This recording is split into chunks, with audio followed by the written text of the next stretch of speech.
Hello and welcome back to the Accelerated Webinar Series on Demand, where we talk about everything it takes for a faster go-to-market strategy for medical devices, and also what constitutes a good strategy for medical device companies looking forward from 2020. This series is developed and brought to you by Aventec in collaboration with Dassault Systems. I am your host and moderator, Shashank Gnanivadecker, and today, once again, for the final time, we're welcoming back Stuart Wright and Stephen Levine from Dassault Systems. Thank you for joining us. Stuart, in the past episode, we landed on the fact there's various tiers of simulation that a company can do, and how a company can set a strategic vision to go from doing almost no simulation to achieving predictive simulation in lieu of physical testing. The benefits you mentioned would ultimately outprice the investment time and cost. Of course, the common objection to that is that physical testing is relatively inexpensive to some extent. Would you start us out with adding a little bit more to that?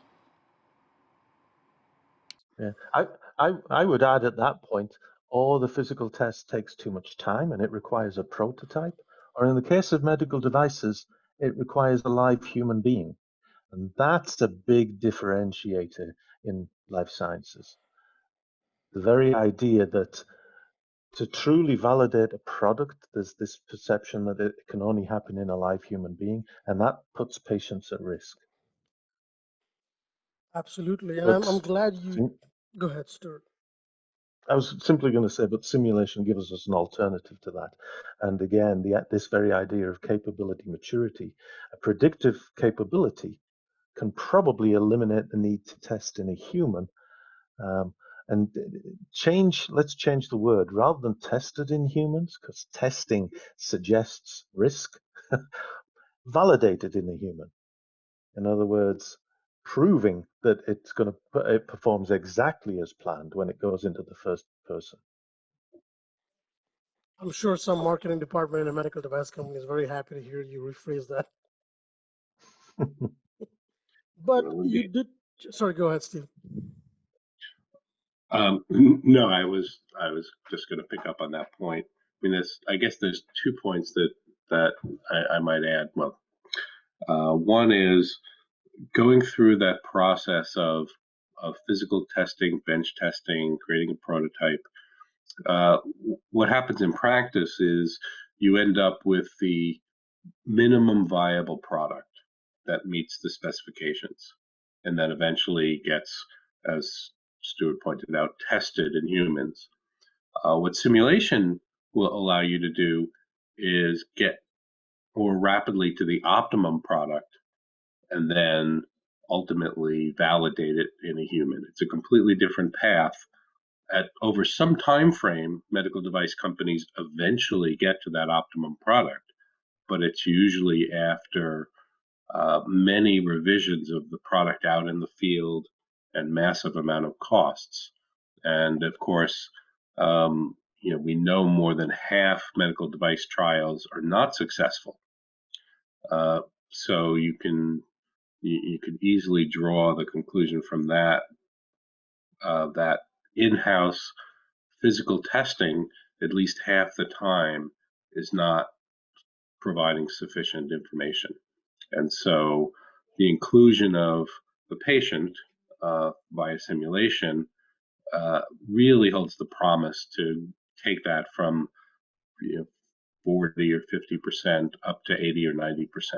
And that is really what the digital transformation is about. And I like the fact that we are talking about the time that it takes to bring these products to market, to innovate, and the role that simulation is playing in reducing that time or at least addressing that time. And the reason I'm glad is because I do want to go back to Stuart, what you said about taking a systems engineering approach to product development. You mentioned that front loading the development, doing good requirements engineering, doing good requirements documentation and management is going to ultimately help the company determine one is the product that they're making the right product to make and be able to validate that product. And yes, theoretically, I think that's a very it's like what the famous anecdote goes about Abraham Lincoln. It's like if I have 6 hours to chop down a tree, I'm going to spend 4 hours sharpening my axe. And it sounds great in theory. However, most companies who are going to be listening to this, they're going to be already within, you know, the two standard deviations from the norm, which is we've already got products on the market. We already have development initiatives. We have transformative innovation that's happening. We have sustaining innovation that's happening. We have cost innovation that's happening. And how does a company like that take this piece of information and knowledge where part of you is realizing that, oh, you know what, yeah, we could have done that, but then that same part is also realizing it might be too late for us to try that novel approach of systems engineering driven product design, or model based systems engineering as a way to develop robust products. Sometimes companies are just comfortable doing things the way they've always been done, and I agree that's a very scary sentiment to do product development. And something you touched earlier as well is that should everybody do this? And one great way of evaluating whether you should be doing something is to see if everybody did this, would that make the world a better place to live? Or would that make the industry a better place to ideate? And would it serve the patients better? But there is that dichotomy. There is that feeling of lost opportunity, or that the timing is not right anymore to go back to the drawing board. How do, how- I guess, how do we change that mindset? And secondly, how do you change that mindset by keeping into account that there is going to be severe resistance to it?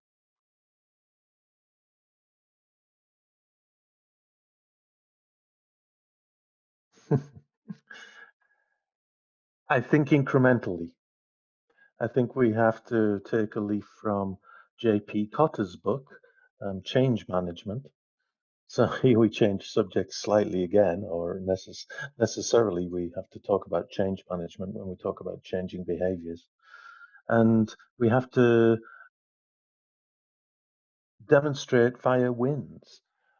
We have to work with our customers, and this very much is a model that simulation has always followed, or our industry has always followed, I should say, is to demonstrate that simulation can accomplish what it promises in terms of, in this case, defensible, reliable, sufficiently accurate results in lieu of a physical test, and demonstrate that when it's done the next time, um, simulation can perhaps be used on its own instead of a test, if that is the strategy. But it's lots of small wins, and by combining, aggregating all of these small wins, you accomplish a change in mindset and a change in behavior. And it's that change in behavior that represents a pendulum swing, less in favor of physical testing and more in favor of alternative methods, specifically simulation. And I think a lot of this incremental change will need to be driven from from the higher ups. Like um, I think back again to aerospace, where I was working in the aerospace world, there was every engineer was empowered to make changes that could ultimately help the business evolve. And I feel that that kind of mindset can be driven in medical devices as well, but it does need to be driven from the top down. I feel that at the director, VP level, the C-suite, they need to be fundamentally convinced that if they start to make incremental changes, that the company and their patients ultimately, the other stakeholders that they supply to, they will benefit from it. Um, so let's say we're speaking to a problem owner, so to speak, or a goal owner or a vision owner within a medical device company, and it's we've made the case that you should make incremental changes. The next question is going to be, okay, where do we make the incremental change?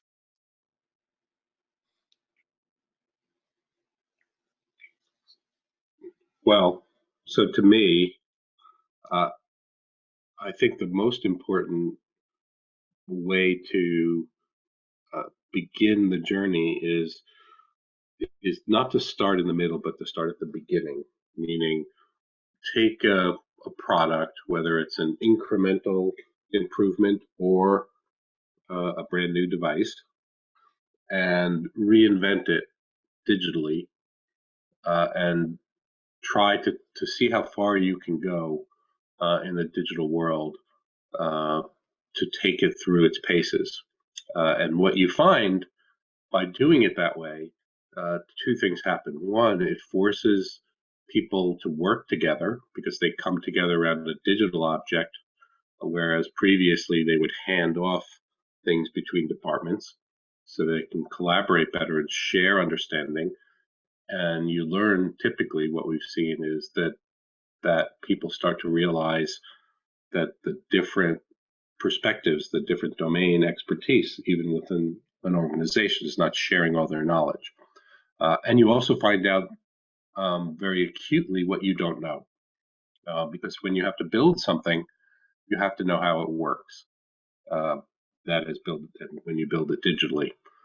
So the process of reinventing and taking it through its paces, and ultimately, if you can, and certainly we're providing an example of that, taking it through a digital or in silico clinical trial where you're actually putting the device through into patients to test its efficacy and or safety, you realize uh, what information you understand and what the model uh, can handle because you know how to replicate the phenomenon and what you don't know, and it then targets your experiments towards knowledge rather than testing.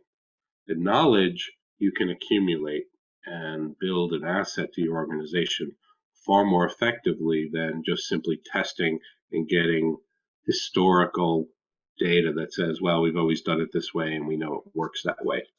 Whereas fundamental knowledge is what you can use to innovate.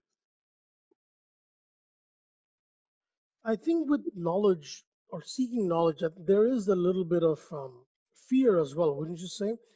Especially companies that are trying to innovate. And I agree, starting all the way at the beginning, trying to re-engineer something that already exists, so you have something to compare with. It could work, but there is that risk, isn't there, of we're going to invest all this time and all this money and all these resources, and that it won't get us anywhere.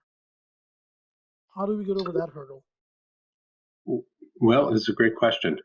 As I said, from my perspective and certainly my experience, uh, you almost always learn something in the process. Now you can't be sure that that knowledge uh, a priori is going to be essential to your business, but typically it is. So if you find that the gaps in your knowledge are such that you can't create digital models that are sufficient to take your device forward, and maybe that's as far as you go. Uh, you've you understand what the next hurdle is, and you can be confident that the world is going to continue, and so those hurdles will be overcome, and we're seeing them overcome on a regular basis. There are hundreds of examples now out in the literature where people have used simulation to solve really relevant medical device problems. Many more still exist. So if you know where the hurdle is for your device, then you have a better tool to understand when it's time to take it to the next level. Absolutely. And I think it does come down to, we started this conversation by talking about strategic goal setting. And I think when you're speaking to a medical device executive or somebody who has the authority and influence to kind of drive down that change throughout the organization, I think setting a strategic goal that already aligns with what they're trying to do. It could be cost innovation, it could be sustaining innovation, or rephrasing that requirement or goal in those terms. I think it could be the key to build some level of confidence. So something you mentioned earlier about using simulation to build models as opposed to simply testing for directionality of design. I think saying something like you should build a model because it's better for the company is a lot less um, relatable and a lot less tangible. But when you say something like you can build a model because it'll help you reduce the testing cost by a certain amount, and then setting that goal at that, because executives love numbers because they can accurately measure exactly how much money is being saved and how much time is being saved. So I think using the core capabilities of simulation in the context of meeting some objectives that executives have set, I think that is a much more tangible and much more realistic way of at least getting them to listen, getting people to consider the alternative to the traditional way. Yeah, yeah, absolutely. Most people, at least in the medical device industry, uh, don't really think that way. They don't think that if they take the time to build a simulated test, that they realize that from there on out, they never have to run the physical test anymore. So there's one period of discipline where you replicate that capability, and from there on out, for the future of the company, you never have to do that again, except for validation. Of course, you always have to validate. So you have to run, as we alluded to, the automotive industry, where they still run physical tests, but more than 99% of them are all digital. And by the time they run the physical test, it really is just confirmation. And if you look and run the numbers of what it costs you to set up a test rig, to get the tissue samples or the animals, or whether it's a pure bench test and run those tests, build the prototypes, do all that every time over a time period, the cost effectiveness of creating a simulation of that test becomes obvious. But you have to actually run the numbers to see that. And I think that's where working with a partner is valuable, because when you're used to doing things a certain way and you're only really open or aware of the technological capabilities that you have in house, having somebody else who can kind of assist you with that process can at least increase your level of confidence. Because if somebody's assisting you and they are proficient in what they're doing, you can hedge that advice against your own advice. And oftentimes it's easier to get advice from somebody else than to give yourself that same advice, because you're so ingrained into that world. So absolutely. The Yeah, other exactly. part, sorry, go ahead. Well, it it gets down to some degree operating within your comfort zone, and managers, executives want to have confidence that their strategy uh, fits the skills of their team, right? An executable strategy uh, is essential. It doesn't matter how good it is if you can't execute. And so if you take an existing workforce that really only have history in one domain, say physical testing, and ask them to put together a proposal for digital testing, their confidence in being able to do that is going to be highly reduced, which is where a partner can come in who has confidence in doing it. And now you have two teams with with equal competency that you can then come up with a synergistic plan that leverages both expertise.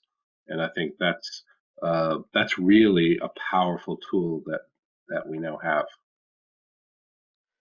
And I think that is a perfect segue, because from what we were talking about earlier was a confidence in the technological capabilities of simulation that companies can start to use and prioritize. And another thing you touched upon, which was to create an executable strategy that accounts for the core competencies and comfort level within the team themselves. And there is some value to raising your capabilities to meet the strategy, but it's a less reliable approach to do that, especially when you have deadlines in the short term. And most companies do have deadlines in the short term, so oftentimes spending that time to upgrade your skills, upgrade your capabilities on your own time, it's a lot riskier, and it can ultimately derail the momentum of what you're trying to do. And which is why it's, I think, essential to what my next question is going to be, which is oftentimes this technological disruption that most companies want, it comes with traditional business systems, and I find that to be quite ironic, because you'll hear a lot of forward sounding statements in a public company's 10K for medical devices. And then you look at their business systems, it's kind of like it looks like a Ferrari, but it runs on runs with legs, like the Flintstones cars. So I find that to achieve this kind of altruistic or futuristic goal of this modern company that enables their team and empowers this kind of thinking. I think they also need to have proper business systems to essentially to drive that, to make that strategy an executable one. And yes, working with a partner can be part of that strategy, part of that business system that you implement. But what other business systems can a business implement today, or start to think about implementing, that can ultimately take them in the right direction of ultimately enabling simulation driven design and simulation driven decisions? And I think you hit the nail on the head there. You answered your own question. Simulation-driven design. I think design and simulation, as tightly coupled as you can make them, can have huge business impact, positive business impact. But it's also interesting what you say about their business system. So you've noticed it too, huh? That a lot of companies or some companies in life sciences and medical devices don't even have PDM systems, or they certainly don't have mature PDM infrastructure, which sounds completely anathema to the very idea of a modern digital infrastructure for a 21st century company. Again, there's probably lots of reasons for that, but that can be used to your advantage. So let's suppose we have a medical device company that doesn't have much of a digital infrastructure. Well, that's great, in fact, in that you don't have any legacy either. One of the biggest obstacles to larger organizations is their legacy systems. And the idea of moving from an old system to a new one is dreadful, very often dreadful, representing huge cost and huge pain and huge disruption. Just to move from their legacy system, which might work okay, to a new system that works a lot better. It's very hard to see the benefit justifying the pain.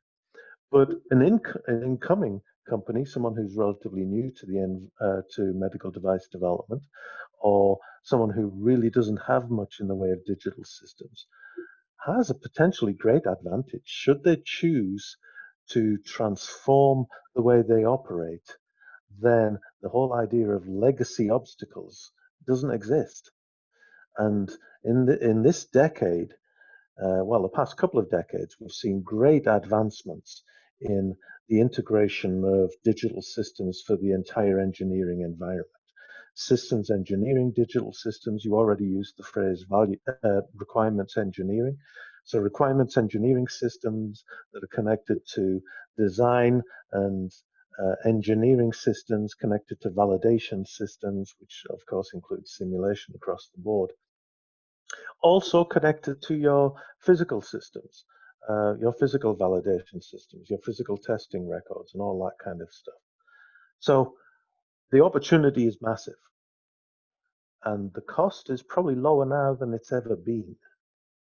Not to say it won't get lower. That's true. But to play devil's advocate a little bit, and I will relate this to something very interesting that I found in my personal life, and I'm sure most people can find it in their personal lives. But to play devil's advocate for a bit, most people or most companies will not say that they're going from a system that works okay to work that could potentially work better. Most companies will say, well, what's working right now is working just fine. And I think just fine are the two most dangerous words in the English dictionary when put together like that, because just fine implies that everything has been considered outside of the realm of just fine. And I'll tell you the example I thought of, which is working out. Everybody goes to the gym, and there is a chronic bunch in the population which will typically say that, you know what, I'm fine the way I am. I don't need to work out. And that just fine mentality, it stems from the fact that I don't see any obvious deficiencies that I'm dealing with right now. And the moment it is stress tested, the moment just fine is stress tested, I think that's when people realize that, oh, I need to hit the gym, I need to start hitting the treadmill, watch my diet. And I think companies feel the same way when that just fine is stress tested. And I think today we are looking at one of those stress tests. I had written a blog post, and it's actually published on Dassault's website on Navigate the Future blog, about antifragility in businesses. And antifragile is a very interesting concept to me. It's coined by Nassim Taleb. He's an author. He writes quite interesting topics like skin in the game, and antifragile is one of them. Where the idea of antifragility is that when an adverse event happens or a black swan event happens, which is an out of the blue random event like the coronavirus pandemic, that if you are set up in a way that you would actually grow stronger from it, then you are considered anti-fragile. So like YouTube would be considered anti-fragile, or Spotify would be considered anti-fragile. But manufacturing systems were very fragile. Product design systems, which relied on a local infrastructure, were very fragile to what we've just experienced or will continue to experience. So I feel that now that the stress test has been thrown, a lot of companies are reconsidering their infrastructure, the depth and the maturity of their digital infrastructure. And I find that more companies will be willing to at least listen to see whether or not they should re-articulate their goals. A perfect example of that, I was reading this a magazine where they talked about packaging and sterilization, or medical technology seeking safer packaging and sterilization solutions, because ethylene oxide, which was predominantly being used as a packaging solution, they for the until the last few years, they found that there have been issues with ethylene oxide based sterilization and packaging. So they're trying to find more novel ways, and simulation again is playing a larger part in creating better packaging and sterilization solutions for medical devices. I find that that is also an interesting area for simulation to make an impact, where companies might be willing to listen to say, okay, is your packaging solution actually keeping the product sterile? Are the barriers to the outside elements sufficient? Are the barriers to the outside elements sufficient during transportation, during storage, and things like that? I think there's a lot of interesting conversation that companies would be now willing to have, because now their just fine has been stress tested. Well, it's let me take you back to that analogy of going to the gym. So I think the situation is that everything's just fine, is I'm okay driving 2 hours to go to the gym for a half-hour workout and then driving 2 hours home again. That's my norm. And what they're not doing is recognizing that, what if there's a gym around the corner and you could drive 2 minutes to the gym for your half-hour workout and 2 minutes home? Isn't that a better situation and a better solution? And what I mean by that is we can get very familiar with our environment and get used to its flaws and its the way it performs ineffectively or inefficiently. And lots of organizations are operating within environments that are rife with waste. If any proponents listening of lean manufacturing, you can very easily apply at least 5 of the lean manufacturing areas of waste. There are 8. You can apply at least 5 of them directly to the idea of operations in a digital enterprise, the idea of transportation and defects and waiting, etc., etc., etc. And modern digital infrastructures can go a long, long way to eliminating an awful lot of time and effort from your business processes, not just in simulation. Um, and I mentioned earlier on, I said one of the biggest impacts you can have is uh, instantiating a tight connectivity between design and simulation and physical test. And when you do that, there are massive gains to be had. Um, Well, the only thing I would add is that I would also highlight the importance of making sure that the digital connectivity extends all the way down through the manufacturing side, if at all possible.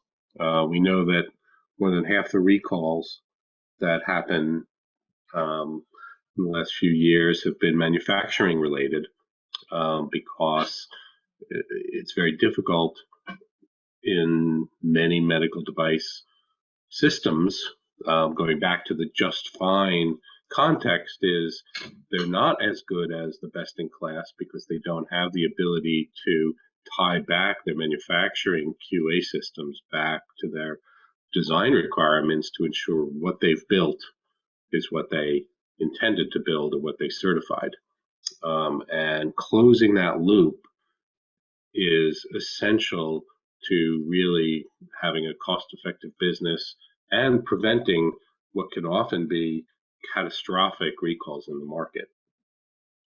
So have you seen that, or has Dassault at least seen companies making changes? Because yes, simulation-driven design is at least a little bit more colloquial, I guess, but simulation-driven manufacturing is that sounds like a relatively novel way of doing things, or at least simulation driving manufacturing decisions, or quality defects driving the use of simulation in manufacturing to validate the processes. Is that something you're seeing that's being accepted widely? Is there a gap there as well that needs to be filled?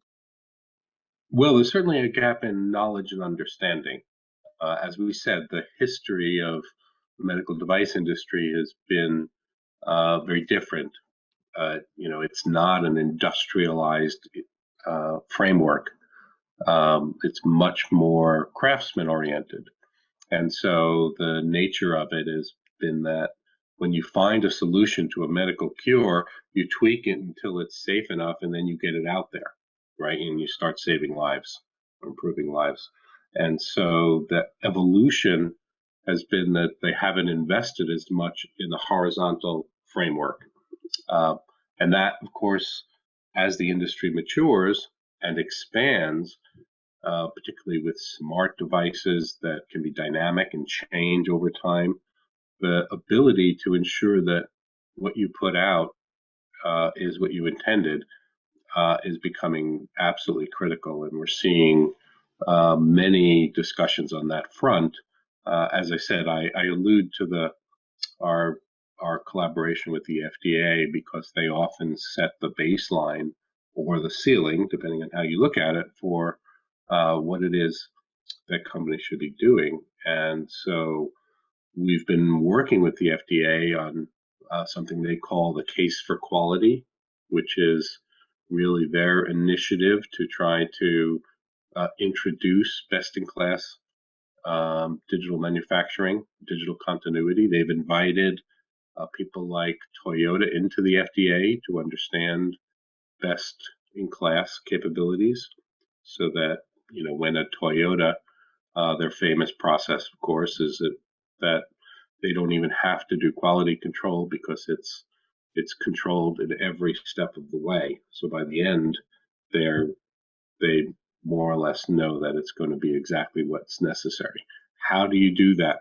And can you actually create a much more reliable system where each step of the way has its own checks from design to manufacturing and back? And that, of course, can really only be done if you have digital continuity. And I think Steve's dead right to say manufacturing has to be a part of it. And if we look at, if again we take a systems engineering overview, then manufacturing, yes, is necessarily part of a systems engineering approach. We talk about validation, but we haven't used the word verification. And in most simplistic terms, validation is building the right device, and then verification is building it right. And that's all part of systems engineering. So yes, and digital continuity has to span the entire domain, the entire space.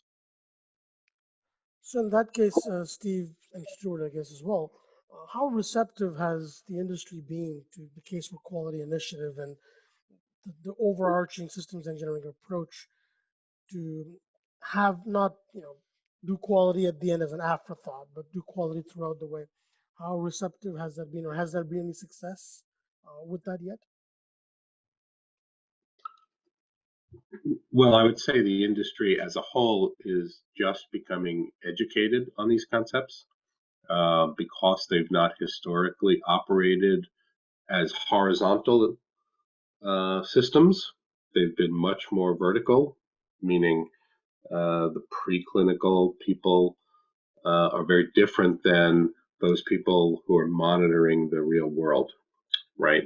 And getting in that information back into the system and creating this closed loop is not the way organizations are set up. And so I would say they're in the education phase right now. And I think we, as those serving the industry, probably could do a better job of educating them on that process and using more acute examples of where those successes exist. We're starting to see it. The startup companies, for example, we mentor eight or nine startup companies in our 3D Experience labs. These are companies in the medical healthcare frame, and these companies from the start have horizontal systems. So this new generation of companies have it baked in because they don't have the history. And so we're starting to see the innovators come with a more modern approach, much in the way that a company like Tesla went from zero to the top of the premier market because they went digital from the start and they could react very quickly to the most innovative cars on the market to become number one in their domain. And even, I think, somewhere in one of the top most valuable companies in the world. And I think And sorry, go ahead. No, I was going to say, and we could see the same happen in the medical device industry as these new players come in with a new approach. They have an advantage that has nothing to do with their medical capabilities or biomedical knowledge, purely have to do with using modern systems to accelerate. Absolutely. That's a great point to end on. Thank you, Steve and Stuart. You're very welcome, Shashank. Thank you again. Yeah, welcome. Thanks for having us. Absolutely. It was a pleasure for us, and hopefully it was a pleasure for the listeners as well.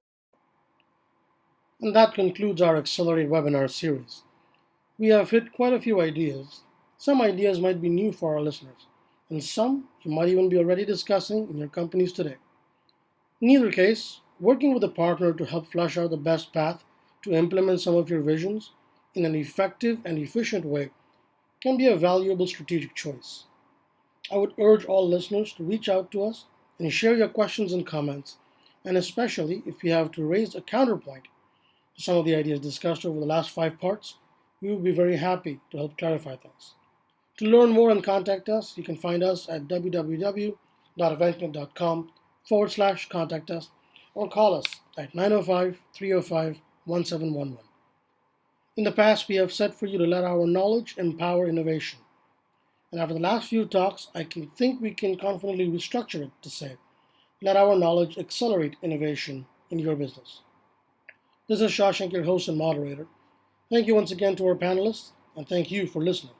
It's been a pleasure.